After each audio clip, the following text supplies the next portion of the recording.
Okay, so welcome. We're gonna get a title and thing going for these episodes, but this is a Coffee with a Jedi, and it's just a general chat to let you know how this is gonna work. It's just gonna be a general chat with someone in the Jedi community. Now, whether they identify as Jedi or not is a completely different question. As our guest today, actually, we'll be touching on that, but. It's open. It's all things Jedi community. It's all things Jedi. It may go fanboy style. It may go in a different direction. Conversations free flowing. We'll try to keep it around 30 minutes. You know, for at least for you watching. We don't want to bug you down and bore you with all our conversation. But yeah, it's free flowing. So allow me to introduce Darren Taylor. Always good though. Former Jedi, I guess you would say, right? Former, yeah. I mean, I'm still around. I'm still poking around here and there. I'm not active anymore. So I don't post on any forums or groups, but I'm still around. I still keep in touch with the handful of people that I do still speak to. Right. So still active in the community. Just not attached to like the Jedi title. Oh no, I mean, I still technically have an apprentice, Greg Charteris, but you know we haven't had a proper chance to actually get into anything, and he became my apprentice not long after I actually left, and so you know I've kind of been pushing him in the way of the right way, the right direction. You know, this is when you want to go and look at. This is when you want to try and avoid, and that seems to work. You know, I always had this feeling before that if you weren't a Jedi, how can you teach something that you're not a part of? How can you teach Jedi if you're not? But really, what I've found to be the best system is not to teach at all. It's actually to guide. And, it took me years and years to understand that when people were telling me that when I first started, is that you don't need a teacher, you need a guide. You don't want someone to give you the lessons. You want someone to ask you the questions. And I think that's the most important. And I think that is the best system for training.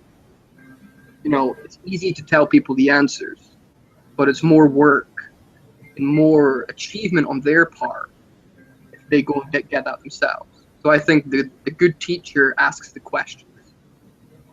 And you don't need to be a Jedi to ask the questions.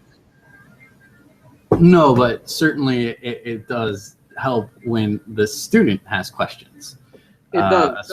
Especially when it comes to dealing with one of the big things that I find very important, I think, is often overlooked. And I'm sure you'll agree with this because you've been on all sides of the table in the master apprentice kind of training system, is that I think a lot of people overlook the experience necessary in the essence of when you're trying to live your life as a Jedi. Certain things are going to trip you up, or you're not really going to understand how a philosophy applies in a certain situation, or you're dealing with a family member or a loved one, or school or work. Just there's things in life that happen, and the mentor gives that. Yeah, I've been there 1 or 20 times. I understand. So they can help ask the right questions, as you say. Asking the questions, but they can help ask the right questions.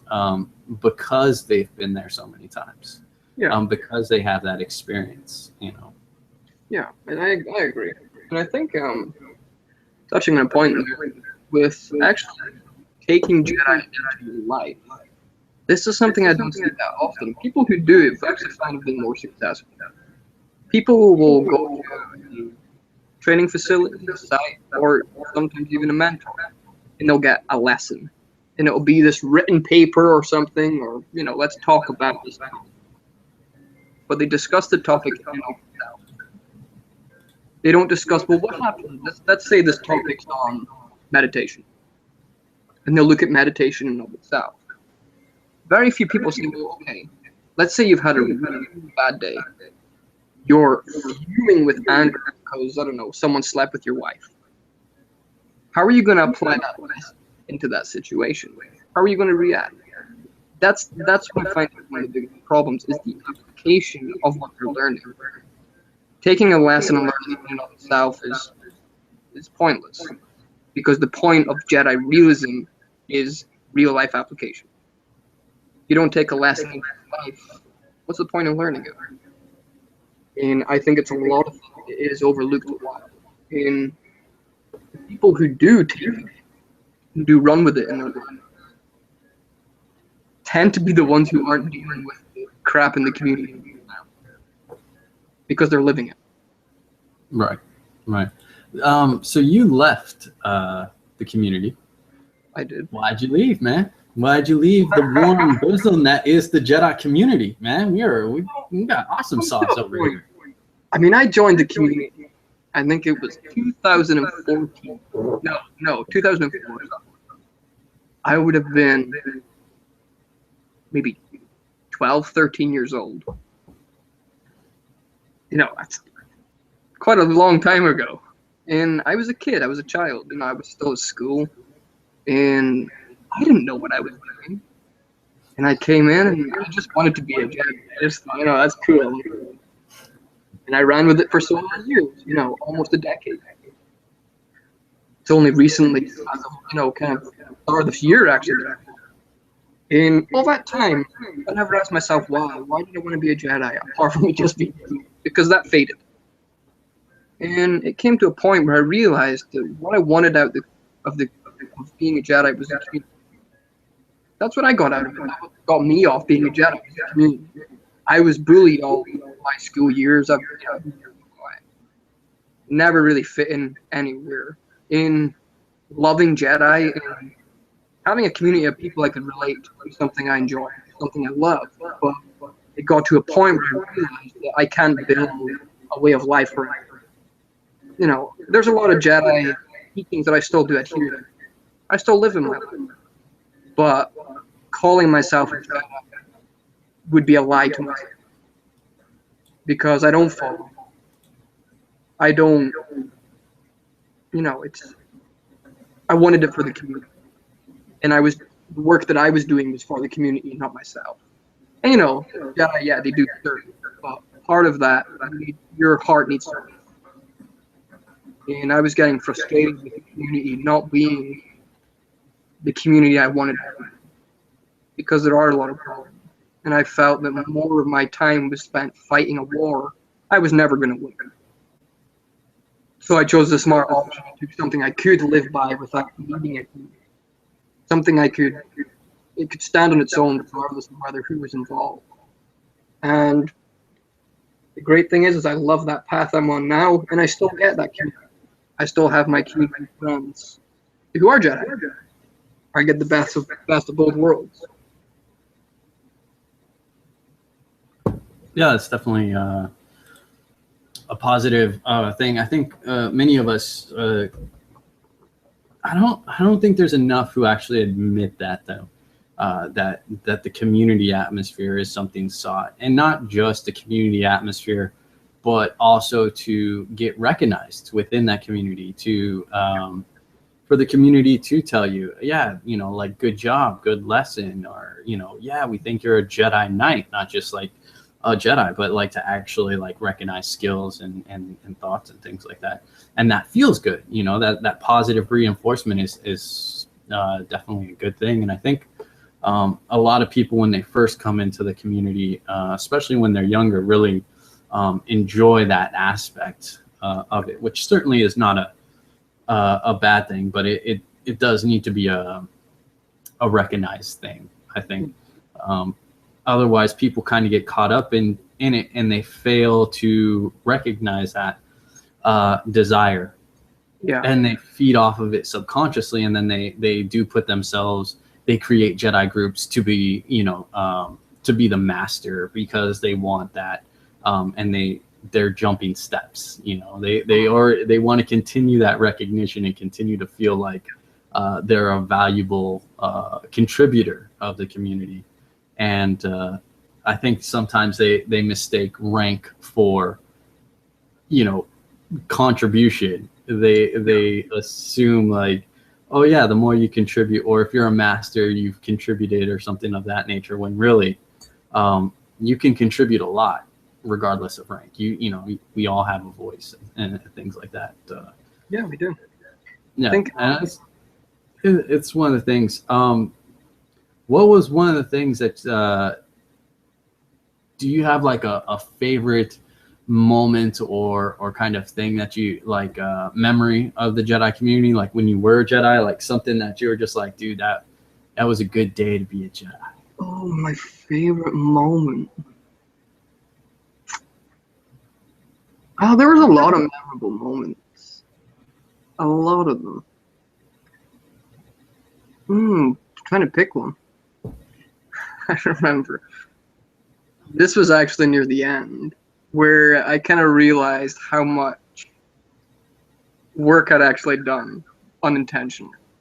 And we all get to a point where we've done it for so long it becomes routine, and we don't really realize our progress. And I was looking through my old work, and I had this little, like 3 paragraphs long, on the 3 phases of the Force. So the personal Force, the living Force, and the unifying guiding Force. And I read through this, and I was in laughter and shock. I was like, my work was so clear.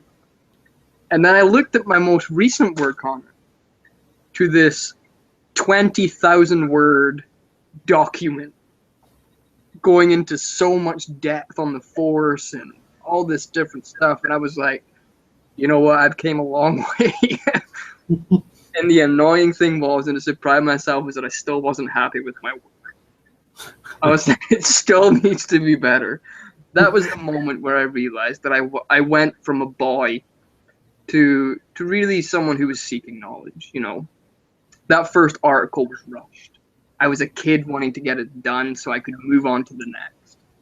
And, you know, seeing, just reading the energy of that the different articles. It's 2 different people. There's the little kid who wants to get it done. He wants to be a Jedi Knight. He wants to be a master. And then there's the one who just wants everything to be perfect. He just wants the work to be done. It wants it to be perfect, and it's never going to happen. Because my work is always going to be unfinished. That was the game changer for me. That was kind of the realization of went from a boy to a man. Exactly. That's definitely a good one. It is. And, you know, I've been very fortunate with actually growing up as a Jedi. You know, coming to there as 12, I got to experience, you know, I'm still growing at 13. I'm still, you know, I barely hit puberty. I'm still going through all these changes in life, you know, and everyone's going to go through that. And being able to transition through that while in this spiritual kind of metamorphosis, it was very fortunate, because I find that the younger that you are, the bigger something sticks. You know, you can't teach an old dog new tricks. You know, it's a puppy, and I was a puppy at the time. So growing up, that took a big impact on who I am now. And, you know, if it wasn't for that, I'd be a completely different person.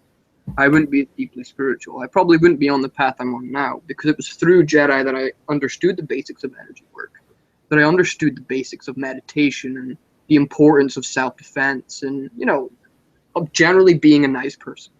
Because, you know, I could have been a real asshole. You know, so it was good. I was fortunate, and I find that a lot of people do come later on. You know, a lot of people don't find it at a young age, and, you know, maybe that's for the best, because, you know, I find that it is something that needs maturity. But it's definitely been a good ride. Definitely a long one too. Yeah, it takes some time, man. It takes some time to go through all that stuff, you know. Mm. But just as a side note, because I forgot to mention it in the beginning of this little spiel or episode or whatever I end up doing with this stuff. If you have questions for either myself or Darren, specifically for the guest is more where I'd like to focus. Because you guys, you know, anybody watching can ask me questions at any time. I'm always putting up stupid little videos. All right. So yeah, if you have questions for Darren or any guest in the future, feel free to use our Q&A application there. works. I have it working. People have used it before, so I know it works. So you guys can use it and ask any questions. You can do so at any point, and we'll get to them at any point that we're doing the videos. This is all very professional. I'm not used to this. This is like professional stuff. I don't think this counts as professional, actually. I don't think that's where we're at. I don't think we're at the professional stage with. I'm used to like recording on my mobile and uploading. Well, I need all this, like, Google makes it easy for me, you know. Yeah, you should see the videos I have in my head, man. Those are professional, okay? This is nowhere even close, man. This is just I'm just infinitely interested in presenting material for those interested about the Jedi path and about living as Jedi. And I really like this idea that we're doing here of just this, you know, me getting a cup of coffee, you know, and whatever vice anybody else has, and just sitting down and kind of having a conversation with my fellow Jedi, or, you know, Jedi adjacent members, you know. And I don't know if anything come of it. I don't know if like anything of value will come out of our silly conversations, but certainly there might be something. I always feel that you never know until you put out a product, right? Like maybe someone watches one of the videos and they feel exactly like you do right now. You know, they're going through a tough time in school or at work, and they're like, yeah, you know, I'd like to join a community that kind of encourages, you know, and would help me grow, you know, and help me mature. And so, you know, just you being like, yeah, that's where I was at. And then when I looked back at what I wrote and then where I wrote when I was towards the end of my journey, two different things, you know, that might be enough to encourage someone to kind of give it a shot and kind of, you know, engage or something, you know.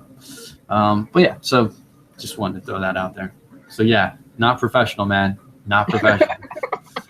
Professional for me, but then again, I'm not used to all this technology. I should be. I'm 21. I should be embracing this technology.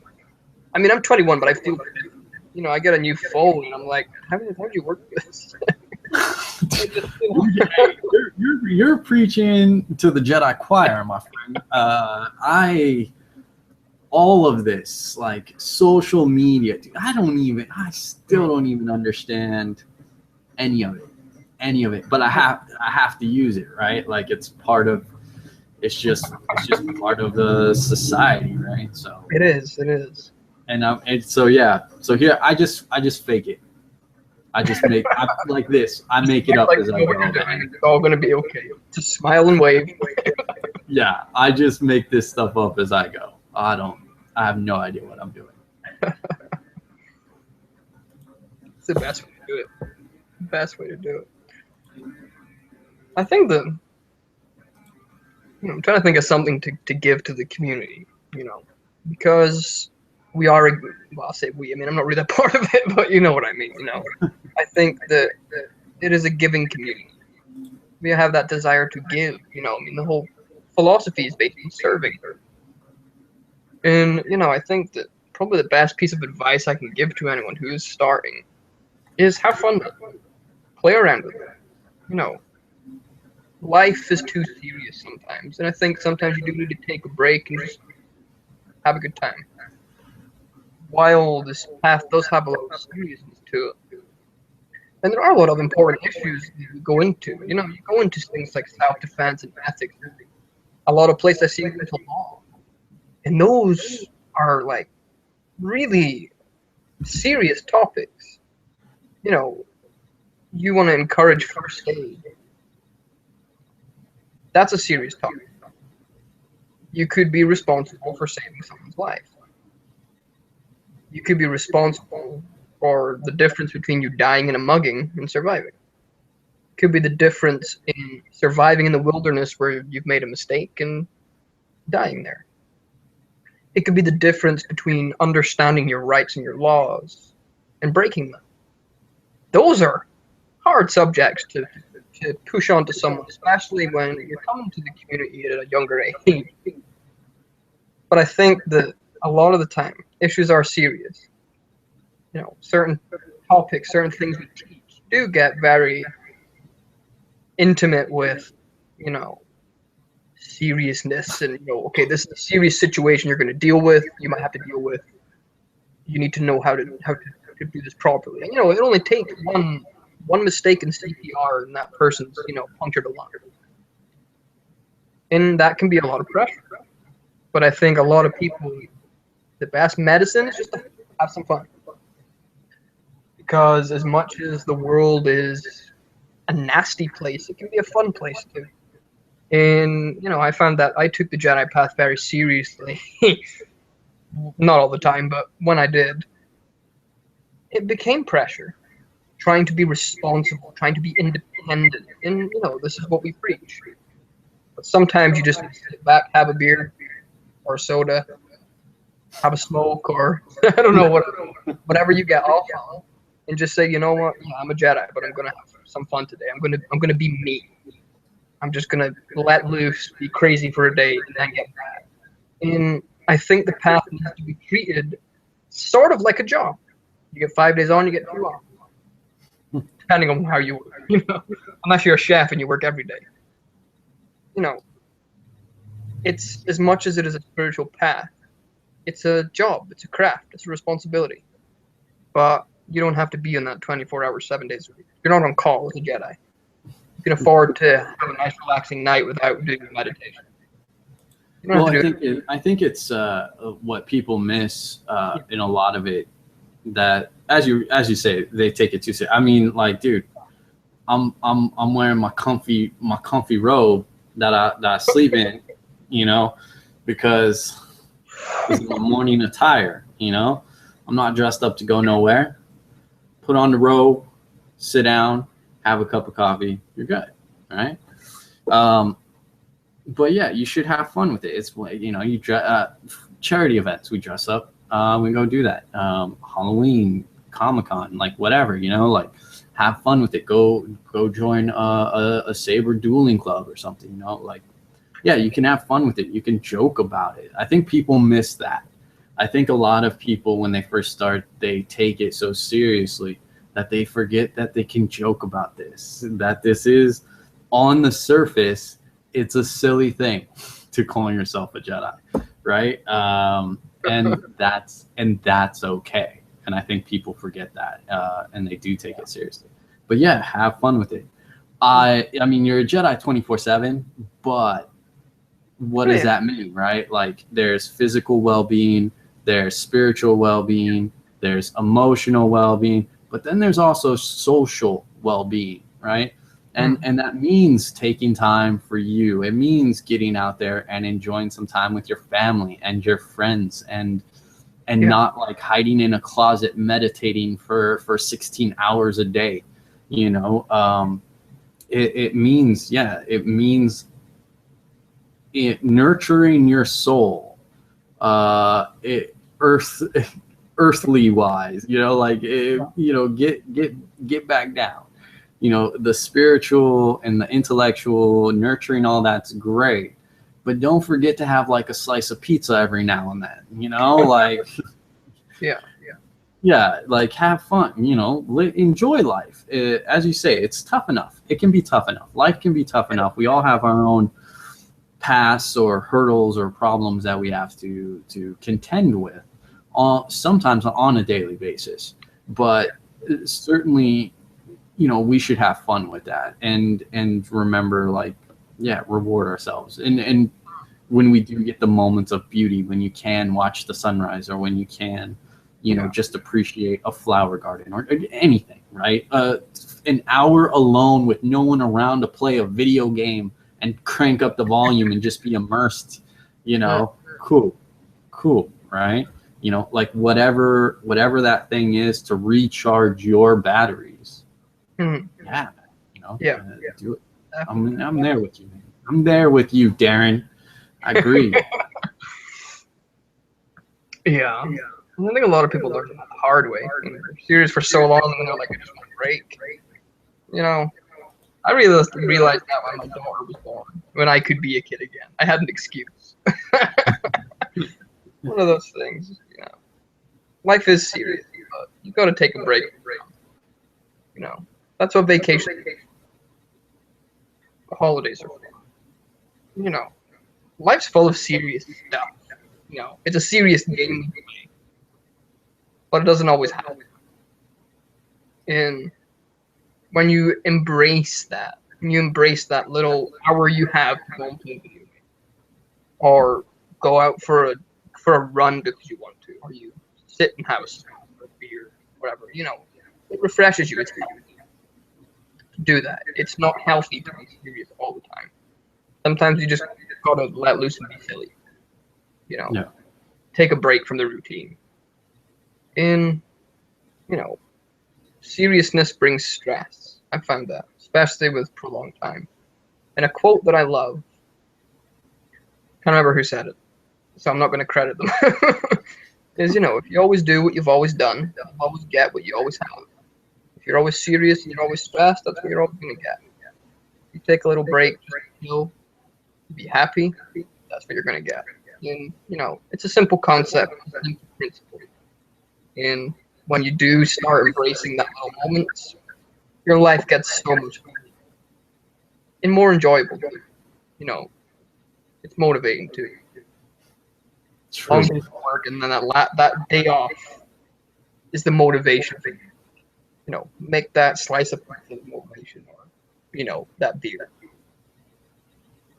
All right, man. Let's. I won't take it too much longer, but let's spice it up a bit.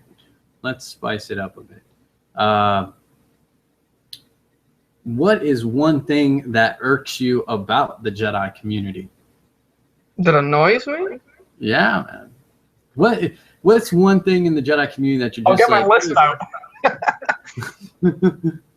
Let's see. One thing that annoys me. It's a small little nag. And not everyone does it. I'm not gonna name names. But one specific line of the Jedi Code. There's no ignorance, there's knowledge. Now, I love that line. And I specifically used that code, that there is no, well, when I was a Jedi. And mainly, I just liked the ring of it. And I never took it face value. I always took it as, you know, an interpretation. You need to dig into it. You need to challenge. You know, we do have emotion. Yes, we do have peace. But that one line, there is no ignorance, there's knowledge, I actually completely agree with. The line itself should be exactly that. Because people think that ignorance is something completely other than what it is. And I've seen many interpretations of the code saying, oh, we have ignorance, it's okay to have ignorance. And I say, no, it's not. I'll tell you why. Because ignorance is different from what people think it is. Ignorance, and I'm going to say what most people think it is that you don't know something. That's it. That's what people think it is. It's when you don't know something. You're ignorant to that pool of knowledge. Actually, no. Ignorant. If you actually listen to the word, if you say it slowly, ignorance. It's having the information available, but choosing not to go into it, choosing to ignore it. What people are referring to when they say ignorance is actually national. And that's not being aware of it because the information's not available. So, you know, if I wanted to, let's say I had a Bible in front of me, and I don't know, someone asked me a question on Leviticus, and I say, oh, I don't know, I'm ignorant to that, or I'm nascent to that. No, you're not nascent to that because the Bible is in front of you. The knowledge is available. Ignorance, choosing to ignore. Nascence is you physically cannot know because there's no information available. There is no ignorance of knowledge is perfectly correct. People don't understand the definition of the word. And that's not always people's fault, because if you actually look in the dictionary, it just says being unaware. But the actual definition is completely different. You know, anyone listening, take this on board. Nescience is what's okay. Ignorance, no. You know, that's the one thing I know. But that's just my particular opinion. You know, that's one of those little nitpicks. You know, it's fair to have. Everybody has, you know. And I think you're going to agree with me on this. Is the Jedi is a religion. Oh, now you're just getting into trolling territory, man. But I'll tell you why. And my reasons are probably a lot different.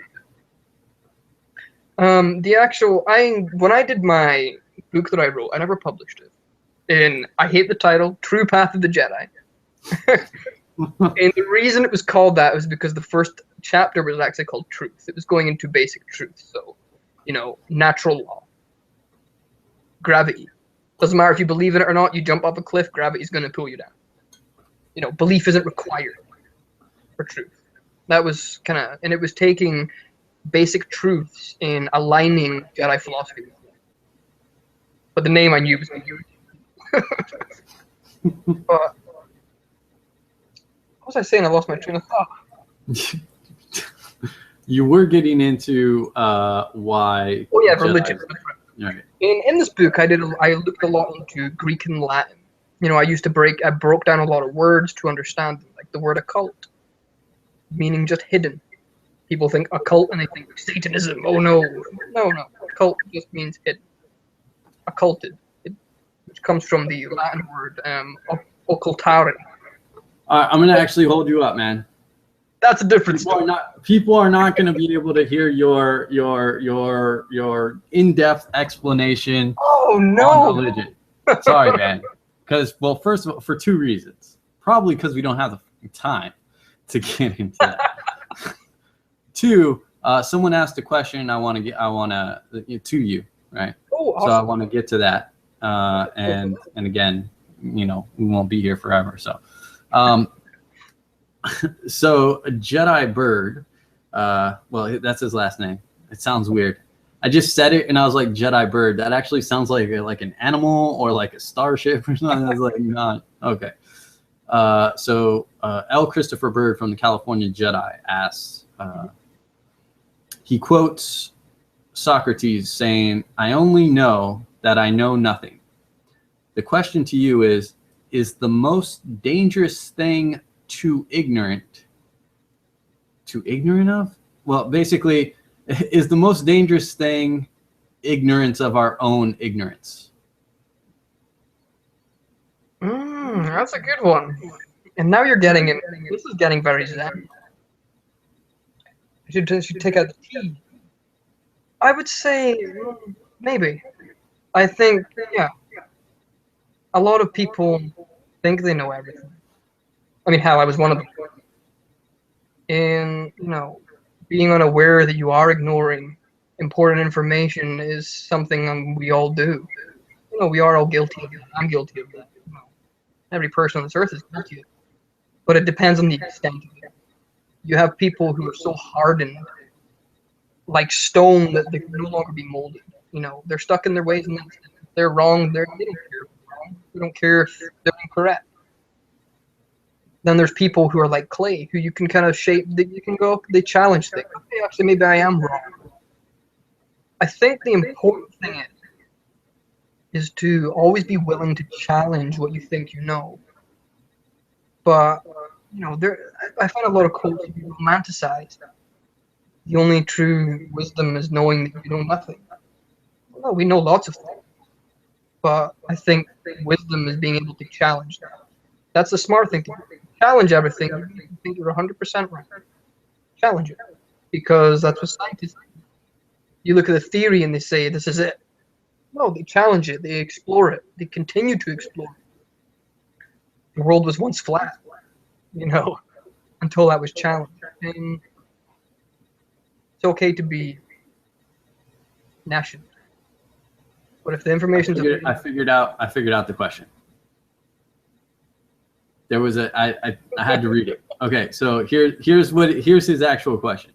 Is the most dangerous thing to be ignorant of our own ignorance? Which still, I mean, it's still kind of along the same line. I think what you were saying still goes along the same lines. But if you want to reframe, I would agree with that. Because, I would actually almost completely agree with that, but I never agree with anything 100% because it can always be challenged. I'm showing off now. No, but I would agree that, there's an old, I think it's one of the Tao Te Ching verses, which is first you admit you're sick, then you can work towards health. We always have to introspect and say, well, what if I'm wrong? What if I am incorrect? In doing that, it's not doubting yourself, unless you do it all the time, in which case it becomes low self-esteem.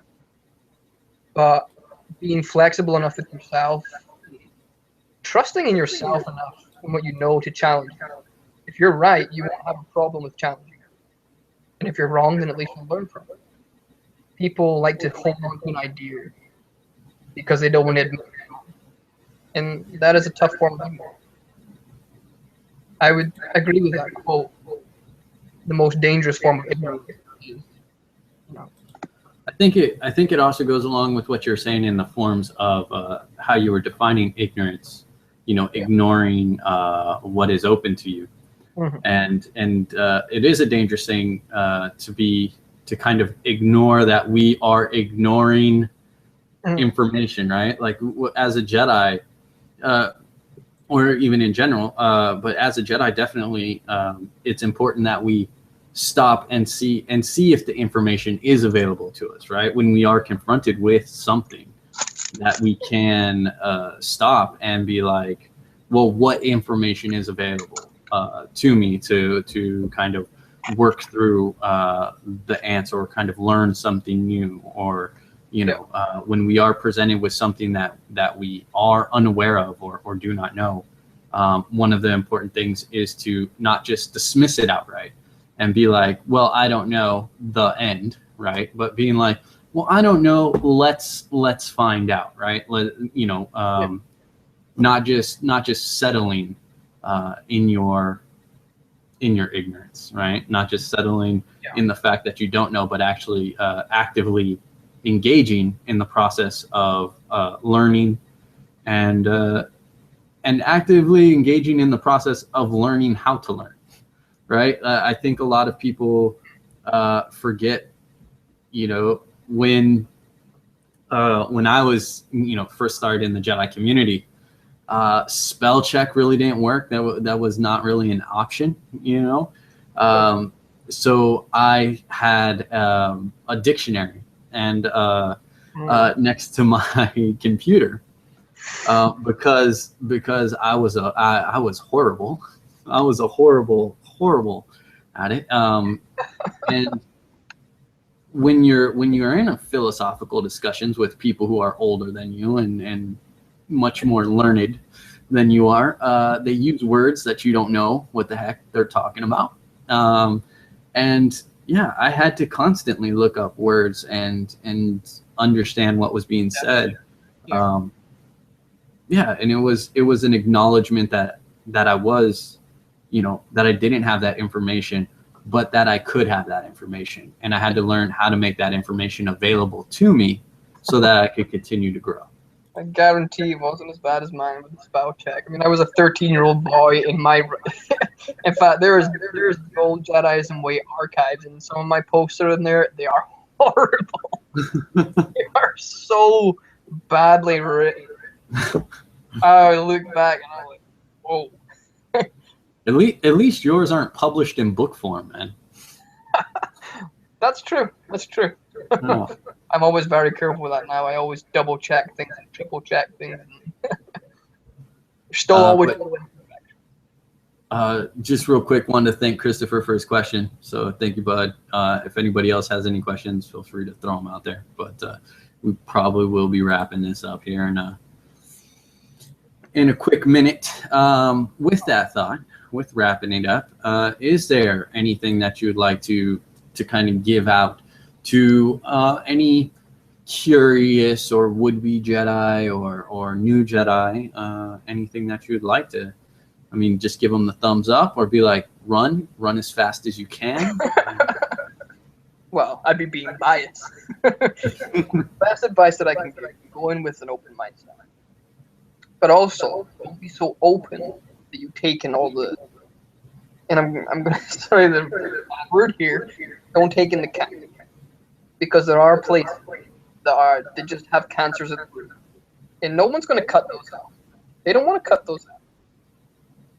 Stick with the places that tell you it's strict, because generally they're the places that will keep you right. You want to go in with a polarized mind. Don't be leaning towards one or the other. Stay in the center. Take all your options. Take different articles on the same topic and look at the differences. Don't follow blind. Create your own. Create your own conclusion. Draw your own line. Because you let other people do that for you, you're walking your own path, not your own. And don't just read. If you're wanting to be a Jedi, it's not just about reading. It's not just about learning. It's about applying. And that's one part that a lot of people miss out. A lot of knights and masters miss out. The application is the most important. Jedi realism is about real life. And I put a lot of emphasis on that. That would be the best advice I can get from your friendly neighbor, former Jedi. Excellent, Matt. Excellent. That's good stuff. All right. So I'm about done with my coffee. So that signifies the end of this, because I can't deal with Darren without like 5 fresh cups of coffee. That wraps up. This is a prototype episode, but we'll look to do more of these episodes. They're not going to be on a time frame, because basically they're going to be on the time frame of the guest. Whenever the guest can show up, that's when we're going to do the episode. So if you'd like to be a part of Coffee with a Jedi, comment below, send me an email, contact me on Facebook or Twitter or Tumblr, whatever technological way you can do that. Go ahead, get in touch with me. We'll set it up, and we'll have a conversation. Join the fun. Get out here. I don't care if you've been a Jedi for 2 seconds, or like Darren, you've been like, yeah, Jedi, that was fun. I'm done. I'm out. I'm on to something better. Or if you're just curious and you'd like to come on, hey, come on in. We are nothing if not welcoming. So, if you'd like to take part, please do. And that'll wrap it up for us. Darren, thank you, man. Yeah, dude. Thank you for showing up and giving your 2 cents and dropping some knowledge on some people. I wanted to do something productive. Well, I don't know how productive this is, but thank you for showing up anyways. No. Invites out. That's done. Roll credits. Since we don't have credits, that just kind of